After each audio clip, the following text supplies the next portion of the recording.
A quick note. This is episode 6 of a 6-part series.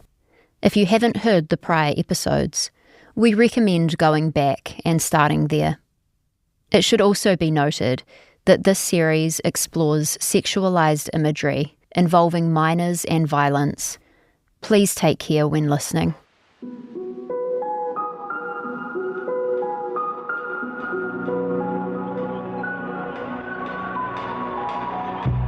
Levittown, the place, was itself an innovation. William J. Levitt, of Levitt & Sons, inspired by the production assembly line, broke down mass-produced housing into just 26 steps, with construction workers building a house in just one day. Quick, cost-saving production of identical track housing. In mere months, in 1947, thousands of houses were built, and white families only were moving in, restricting biracial covenant, the innovation for some. But it was a kind of progress. And yet today, the place that was once the pinnacle of innovation is, like everywhere else, now struggling to keep up with the incredible force of technological change. When I first got here, we were working off of VCR tapes. Lieutenant Detective Devin Ross has been at the Nassau County Police Department since the late 90s. Tape-fed camcorders and 8mm cassette tapes for audio. And now we're in a world that's, the people who worked with me back then wouldn't even recognize today. Today, Ross is the head of the Cyber Crimes Unit, investigating crimes like cyber extortion, online fraud, and deepfakes. They call it an arms race between law enforcement / legislation and technology. And it's just, we're losing. We are absolutely losing. The things that we're trying to think about solving that happened 6 weeks ago, they are already 10 months ahead of us. And it's a shame. The Patrick Carey case is sort of a perfect example. In 2019, he was essentially using glorified Photoshop to make the images. Basically, he was creating a digital collage, a face here, pasted on a body there, with some rudimentary AI to help blend the pieces, and presto, a whole new picture. But now, would-be Patrick Careys can use an app or a website, and a few swipes, a few seconds later, boom, something new that looks real. So I've opened up my laptop and I've got a few windows open of several of the nudifying apps which were on. So Olivia and I decided to try it for ourselves. This tech that, in many ways, brought us to this story. So Drawn Nudes is the app we're going to go visit. I'd love to see. Okay. We were doing some reporting in California together, and we decided to do a test run of some of the latest tools using artificial intelligence to modify pictures, which make it so people who were dressed now appear naked. They're called undressing or nudify websites and apps. For our experiment, we used one of the most popular websites, Draw Nudes, that had more than 12 million visits in the first half of 2024. These sites let you get started quickly. You don't need to enter an email or a name to use them. And you can make your first few fakes for free. So it's saying, have someone to undress, upload a photo. So I'm going to upload a photo from my library. So this is a photo of me. I am in a desert in Nevada. Oh, that looks so cool. And I have been sort of going for a jog. Okay, in this photo, I can see Margi. She looks really happy. She's got her arms stretched out. She's standing. It looks like you're wearing running shoes, maybe a casual pair of shorts, a sports bra, and a bucket hat and sunnies, and you're in the middle of the desert. So, done. I'm going to pick auto, so AI will paint clothes on its own. Click OK. So you just paint over where your clothes are. So it's basically, on my phone, I'm just basically tapping on my sports bra and my shorts. And then it's highlighted in orange. And it says processing photos. Almost there. Please don't close the page. Oh my God. Oh. Oh my God. That looks so real. Yeah, I look completely naked. I kind of couldn't believe it. In a matter of seconds, this website did what it likely took Patrick Carey and others hours to accomplish. And it's proportionally correct to your body. Oh my God. Welcome to the future, where you really can't believe your eyes. From iHeart Podcasts, Bloomberg and Kaleidoscope, this is Levittown. I'm Margi Murphy. And I'm Olivia Carville.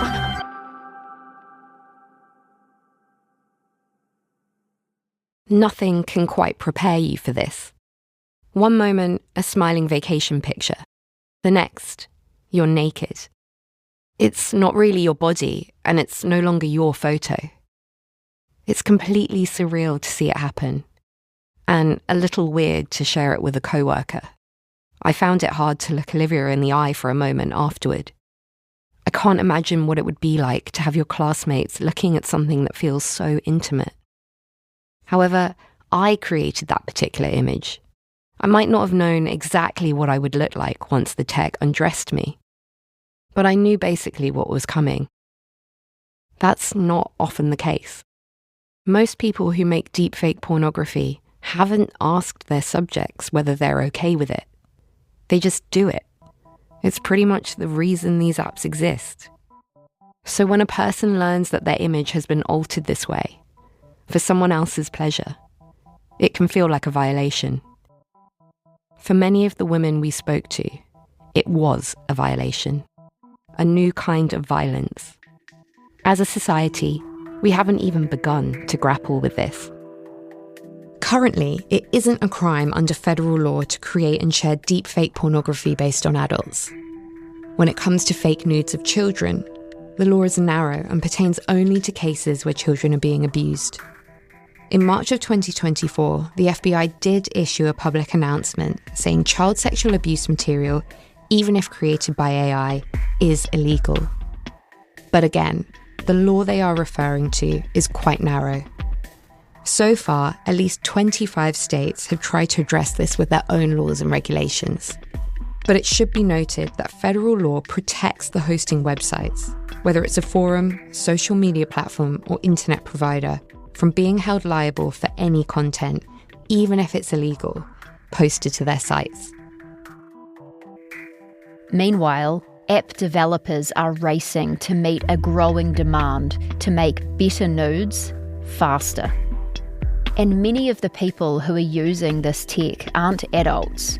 They're teens, wielding this technology against other teens. Deepfake porn crushing high school girls in Westfield, New Jersey. Two students are in some serious trouble after being accused of using AI to create inappropriate images. Beverly Hills middle school students are in trouble for using AI to create and share fake nude images of their classmates. Parents are at a loss, and so are school officials.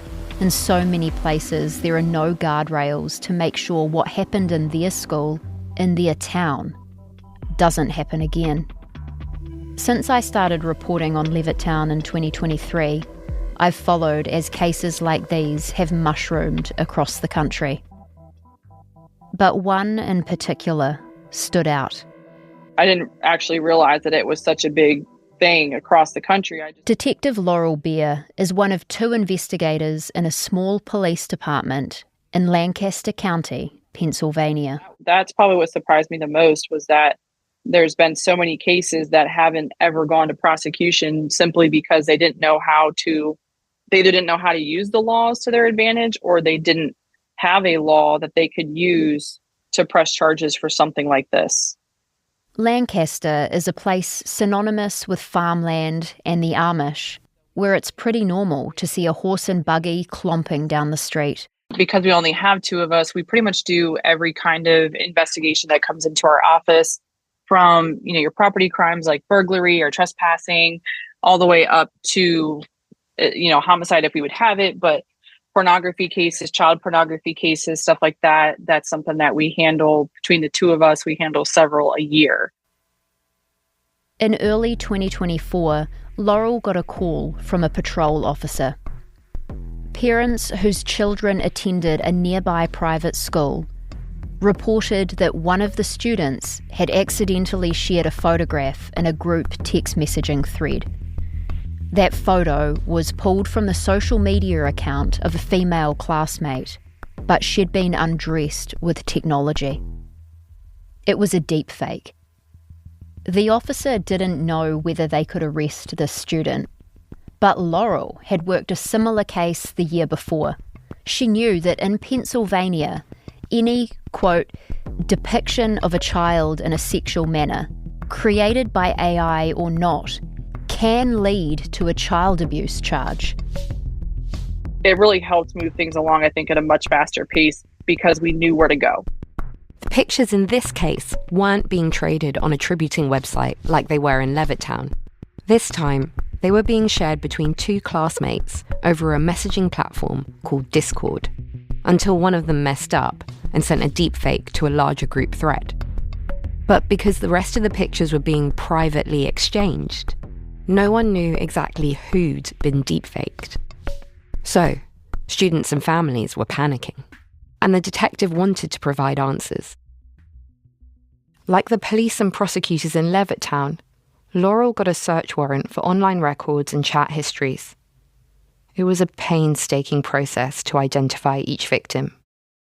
Laurel created spreadsheets, collected and cross-checked the pictures against a yearbook, interviewed witnesses, and contacted families. In all, she was able to identify 60 victims, 59 of whom were minors. I was surprised over the course of the investigation to find out exactly how large scale this case actually was. It's one of the largest known cases of deepfake pornography in the US that we know about. And just like in Levittown, these young women knew the alleged suspects. Which seems to be the case in most of the ones that I've researched and seen across the country, is that most of the time it's not somebody that these kids don't know. It's sadly, it's someone that they do know. Just knowing that day in and day out, this person was among them in their day-to-day life. While they ate lunch, while they went to class, while they played sports, whatever it was that they might have had a class with one of these students. School officials in Lancaster first learned about the deepfake images several months before Laurel got involved. In November 2023, an anonymous tipster told school officials that a student had created AI-generated nude images of their classmates. The school launched an internal investigation, but couldn't corroborate the tip. They did not go to the police. Months later, after another anonymous tip, they opened a new investigation. After that, one of the suspects was identified and withdrew from the school. The incident was reported by the school to the state agency responsible for child abuse reporting. But the police had no idea this was happening until spring 2024, when a mother told them. Lancaster Country Day High School students staged a walkout this morning in protest of the administration's handling of the private school's ongoing AI nude photo scandal. In November 2024, hundreds of students and faculty walked out in protest of how the school had handled the situation. Classes were cancelled. One student said she thought the action sent strong messages to the school that students are upset with how the adults handle the AI situation and that girls don't feel safe at school. Parents were outraged about what they believed was negligence on the part of the school, and they sued. As of the end of January, the case is ongoing. Officials from the school told us they cannot discuss the details of the matter, They said they are working on caring for their students and are in the process of reviewing school policies. They also added that they've begun additional staff training on child protection and mandatory reporting. In the meantime, the suspects in the Lancaster case have been charged with felony offences, including sexual abuse of children and the dissemination of child sexual abuse materials. They're due to enter pleas soon. Police haven't shared their ages, but according to local news reports, at least one of them was in 9th grade at the time. They will be tried as minors. In Laurel's experience, that could mean jail time or being sent to a rehabilitation facility. A facility that helps with the sexualized behaviors. It's more of a treatment than a punishment, I guess you could say. So that's one possibility. The other possibility is just a detention center like you would expect there to be. But it's nice that we have that option and that we have done that before, where we sent them to a treatment facility to, again, fix the behavior so it doesn't continue into adulthood. Because that's the other issue. In these cases that have popped up across the country, the people who are behind deepfakes, non-consensual pornography, and the harassment are often the same age as their victims. As deepfake technology becomes ubiquitous, intuitive, and easier to use, the users become younger and younger, coming to these sites right when their desires and their concept of sexuality is starting to be hardwired. And while they're exploring this part of themselves, instead of grabbing a Playboy from underneath dad's bed or sneaking a glance at Skinamax, they can now make and trade pictures of people that they actually know without necessarily understanding the consequences, both psychologically and legally. These kids can do it in the privacy of their bedroom. No one knows that they're doing it. And that just creates this start on the line of deviancy where now it's, okay, well, if I can look at that, then maybe I should try girls my age, which is what we see a lot, is that they're looking at pornographic images for kids their age, which to them doesn't seem wrong because it's their age, but it is still child pornography. Of course, and I guess if they can't find pictures on the internet of girls their age, now there are apps allowing them to create it themselves. Yes.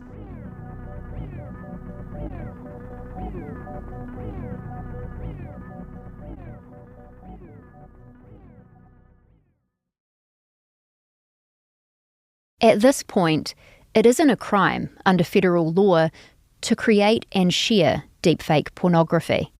And the Supreme Court hasn't ruled on what can be deepfaked legally and what can't be. There is a constitutional prerogative to protect free speech, but stopping non-consensual deepfake pornography is one of the few things that nearly everyone in Congress openly supports.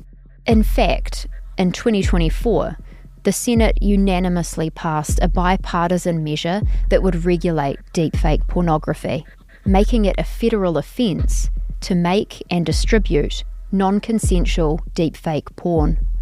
And it would require social media companies to remove the images within 48 hours of being reported. Companies like Meta, Google, and TikTok all came out in support. The bill died in the House at the end of 2024, but its backers say it's a priority for them to reintroduce and pass it into law in the new session.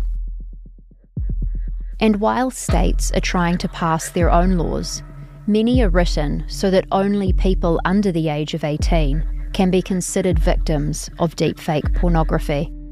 Still, other states, like New York, have now expanded existing revenge porn statutes to include deepfakes. But this can mean that a victim has to prove intent, that the person who made and posted the image actually wanted to do them harm. In Pennsylvania, law enforcement officials like Laurel are using child sexual abuse statutes to charge minors in non-consensual pornography cases. Late last year, Pennsylvania passed a bill expanding the definition of the, quote, unlawful dissemination of an intimate image to include deepfake pornography. So, whatever legal protections do exist are patchwork, uneven and untested. But there are other officials going after the people profiting from this technology. If you could just start by introducing yourself, that would be perfect. Sure. I'm David Chu. I'm the city attorney of San Francisco. David Chu had first heard about nudify apps through the women in his office, who were both lawyers and mothers of teenage girls. He said he realized how dangerous these websites and apps could be, and he decided to act. We have brought a first-of-its-kind lawsuit against the world's largest websites engaged in AI-facilitated exploitation. We have sued 16 of the most visited websites that create and distribute AI-generated, non-consensual pornography. Chu's office filed the suit in August 2024, arguing the nudify sites not only violate federal and state criminal statutes against revenge pornography and child pornography, but also California's unfair competition law, which regulates how companies can advertise online. Collectively, these websites have been visited over 200 million times in the first 6 months of this year in 2024. These operators are profiting from this content. They require users to subscribe or pay to generate images, and they know exactly what they're doing. They know that this is non-consensual. These images are incredibly realistic. There's one website that specifically promoted the non-consensual nature of this, and I quote, "Imagine wasting time taking her out on dates when you can just use website XXX to get her nudes." And so our lawsuit, among other things, is seeking to shut them down. Have you heard from any of the companies named in the lawsuits? It will be interesting to see if they scurry out of the darkest corners of the internet to defend this. Chu says his office hasn't heard from many of the companies named in the lawsuit, and his office might be waiting a while, because these 16 websites and apps are being developed all over the world. One of these websites is Draw Nudes, the same one Olivia and I used to make a deepfake of me. You can find it easily. But finding out who runs the app, that's trickier. We tried following the money when it came to the Draw Nudes app. We paid $8 for their premium service, which allowed us a window into how they collect the cash. Making a payment isn't as easy as typing in your credit card. So when I was trying to pay, it takes you off app and you talk to these dealers, and it's a live chat. And you'll say to them, here, like, you have a specific link that corresponds to your account. Okay. And they'll say, okay, here's a PayPal link. Go to that PayPal account, give me the transaction ID, and then I will go and kind of put those coins that you get, the $8 worth of coins, into your app. Why are there so many steps to get coins to do this? I think there's a couple of reasons. It could be that they are just trying to hide their tracks. If you are paying people to use their PayPal accounts, there's no link back to you. So there's no paper record. The other reason that, that it's not just a simple use your credit card thing is because a lot of companies, payment processing companies, are now banning these kind of apps. The truth is, it's not really complicated for the consumer, but those extra steps make it harder to determine the identity and the finances of the developers. And that's exactly who we wanted to find. So we went looking for the guy whose name appeared to be connected to Draw Nudes to ask him about a lot of things, including the lawsuit.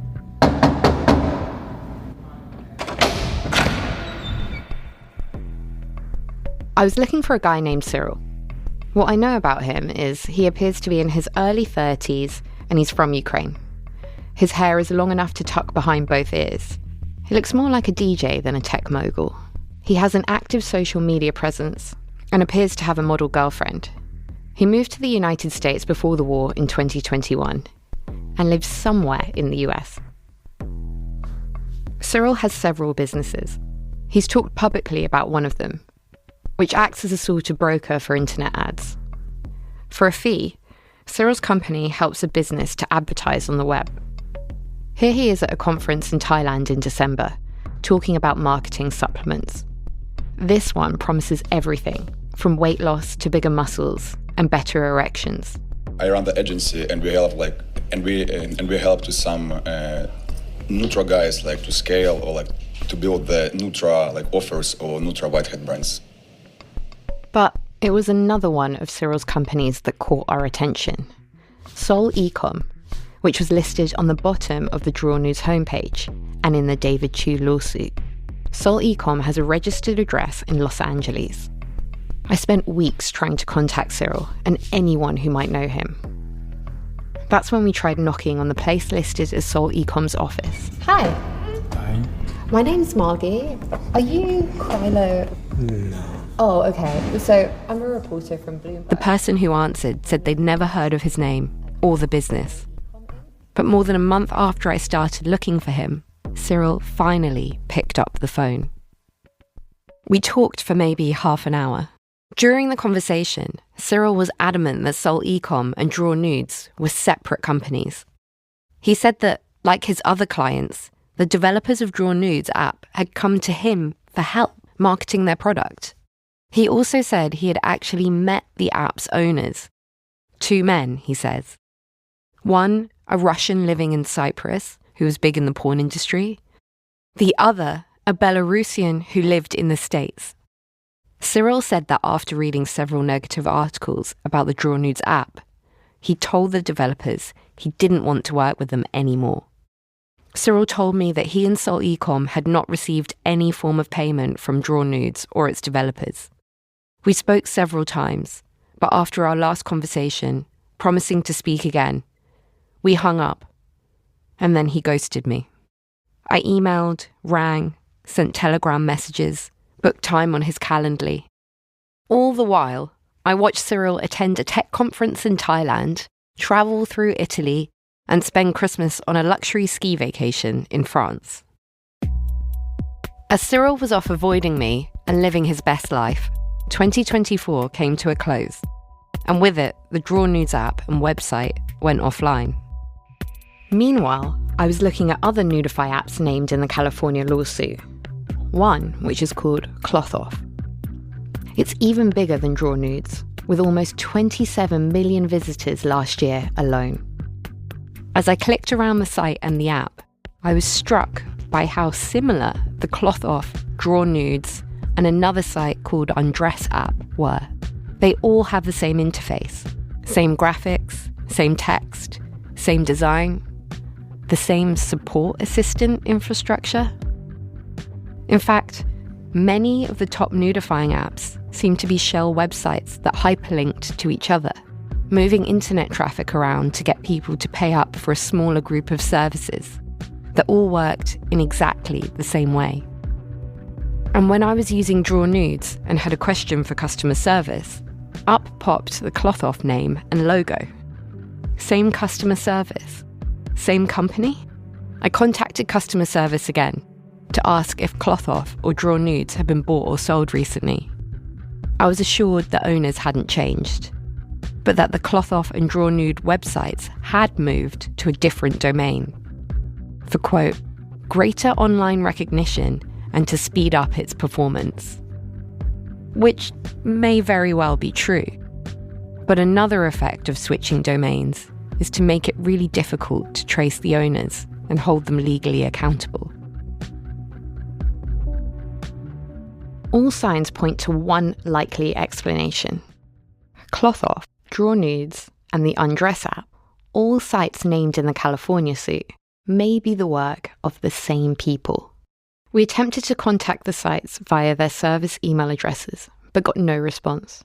Again, a handful of people may be behind 3 of the most widely used nudify apps in the country. And the impact of their product is, at best, terrorizing young women and girls, and at worst, changing young men and women. It's changing how they relate to the world and each other. While Apple and Google have banned a number of Nudify products, apps, and websites from their app stores, their sites can readily be found on Google or Safari. Developers keep putting them out, and anyone can use them. If this lawsuit fails to stop the influx of these apps, David Chu from California says there are other ways to defang them. There is a universe of other technology players and technology infrastructure in and around these websites. He's talking about internet service providers, search engines, login authenticators, or payment processors. It sounds boring, but this is how tech works. Software working in tandem with online businesses to make even the most basic sites run. After being called out for their relationships with the Nudify apps, some of these tech companies have already said they're going to stop working with them. But there are also richly capitalized tech companies like Stability AI and Midjourney that are creating powerful generative AI tools. These companies say they've put guardrails in place to prevent anyone from using their tech to create deepfake porn. But there are ways to get around them by using the older, open source versions of their tech or using special prompts to circumvent the word filters. Stability AI declined to be interviewed, and we didn't hear back from Midjourney. And Nudify apps aren't being pushed into the shadows. Giants like Meta are allowing these companies to buy ads and market to consumers on their massive platforms. By some reports, nearly 90% of traffic to certain Nudify apps is driven by ads on Facebook or Instagram. We emailed their owner Meta, which told us these apps and these ads break their rules. They remove the ads when they become aware of them, disable the accounts responsible, and block links to the host websites. But the spokesperson noted this is an ongoing battle. The people behind these apps are constantly evolving their tactics to stay ahead of the game. If blocked, they just pop back up again under a new domain name. Our hope is, with more public attention to what's happening here, as well as letting people know about the lawsuit they were involved in, that other players will step up to do their part to help all of us crack down on these bad actors and their use of AI exploitative technologies to abuse real people. Artificial intelligence is part of our reality now.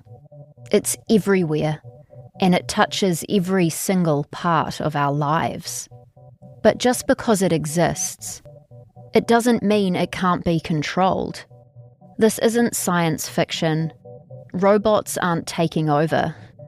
At least, not yet. I have to say, one of the personal reasons why I am so motivated for our team to get to the bottom of this is I have an 8-year-old son, and I'm worried in a few years that if we don't get a handle on deepfake pornography, that his generation is going to be impacted in ways that we cannot anticipate today. Not just the impact on his female classmates, but what this will do to boys and teenagers as they grow up, learning about different norms and how to engage with their classmates, their friends, people they're going to have relationships with. This is horrifying. And unfortunately, this AI-facilitated exploitation, I'm worried, has opened up a Pandora's box. And if we don't act quickly, it could warp an entire generation of young people.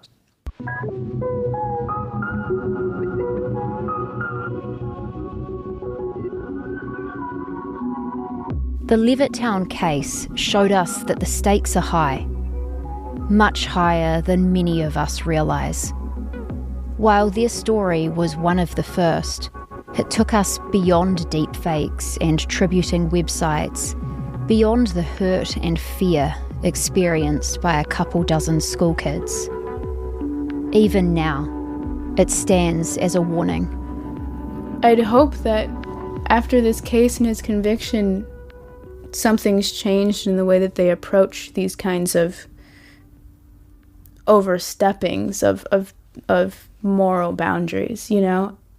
I asked Cecilia, one of the Levittown women, what she thought may help other people who are experiencing what she did. I'd hope that maybe after this, we have more of a idea of what to do or how to approach it when someone does use AI or technology in a way to harm others, you know? It was one of the worst things I've ever been through, and not everyone is either healed enough or lucky enough to have an outlet to talk about that. But man, I really hope that something can be done in terms of regulation so that other people don't have to experience any aspect of how it feels to have that done to you. All the women we spoke to agreed to share their stories because they recognise that there are still very few safeguards in place to protect them or others, even now. Patrick Carey was released from prison early for good behaviour in August 2023. He spent 4 months behind bars. Cecilia found out the hard way. She drove past him walking down the street one day and nearly had a panic attack. Kayla has also seen Patrick just around the corner from her house.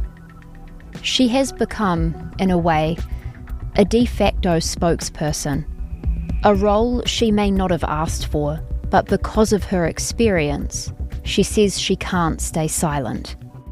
How do you feel that there are still no federal laws preventing this today? It's very frustrating. Very frustrating. I don't understand any of it. I really don't understand how hard it is for them not to. You see that there's plenty of cases you can pull up and be like, this is this, this is this. Like, how could you not make a change? A change needs to be made. It's unfortunate that we have to go through this, but that doesn't mean you can't stop it. There's something you can do. I mean, I don't know how hard it is, but think about how hard it is for me to speak out on this. I mean, I shouldn't have to do this, but I am, because it's worth it, because it's worth getting the word out there, because something needs to change.